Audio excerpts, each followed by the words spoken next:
These electric scooters run by rideshare companies are becoming increasingly more popular here in Denver and in other big cities in Colorado. Um, Kind of an interesting way of being able to move around. They're faster than you think, which is kind of part of the problem with them. They can go exceedingly fast in very small spaces, which has the effect of making people on those scooters invisible to drivers. And there's a lot of misunderstanding about the laws, especially here in Denver, around these scooters. Uh, you can't always be on sidewalks. Sometimes you have to be on the road, but you've got to be on the road in particular areas. You can't be on the road in other areas. And if you're moving around quickly on a very small vehicle, it's easy for drivers to not pay attention and just plow into you. Unfortunately, those scooters have zero safety mechanism, and people who ride them on a regular basis, especially the rideshare companies, they're not wearing helmets. There's nothing to protect you. So when you get struck by a car, and even if that car is going fairly slow speed, you're still going to hit the car, you're going to hit the street, and that can cause a lot of different kinds of injuries. Unlike a car where you're in a seat belt, you're in a soft seat that helps minimize some of those injuries, and you've got a lot of safety features around you in that car.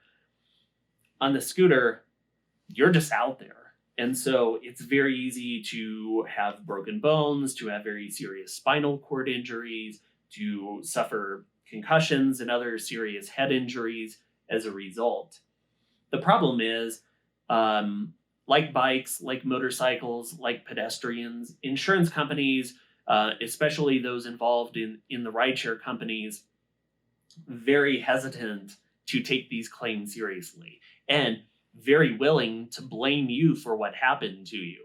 That, well, you must have been riding somewhere you weren't supposed to, or you should have been watching out for the car rather than the other way around, and so this is your fault. And the insurance companies really push back on these scooter cases.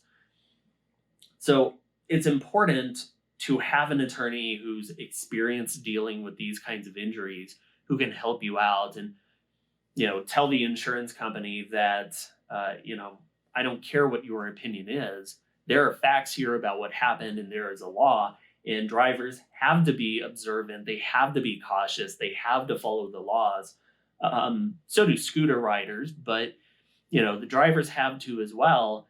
And we're not going to just roll over. And if that's what you think, you can explain that to a jury.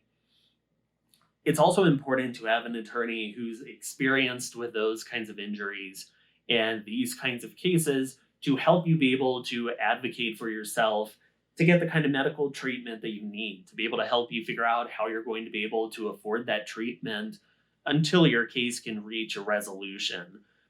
I've dealt with some of these cases under some sometimes unusual facts, and it really takes a certain level of knowledge and expertise with these kinds of cases to consistently get some good results out of them. So if you've injured on a scooter as a result of a collision with a car or a motorcycle, a bike, whatever, give us a call, send us a message through our website, tell us about what happened. We offer free case reviews, so there's no risk for you.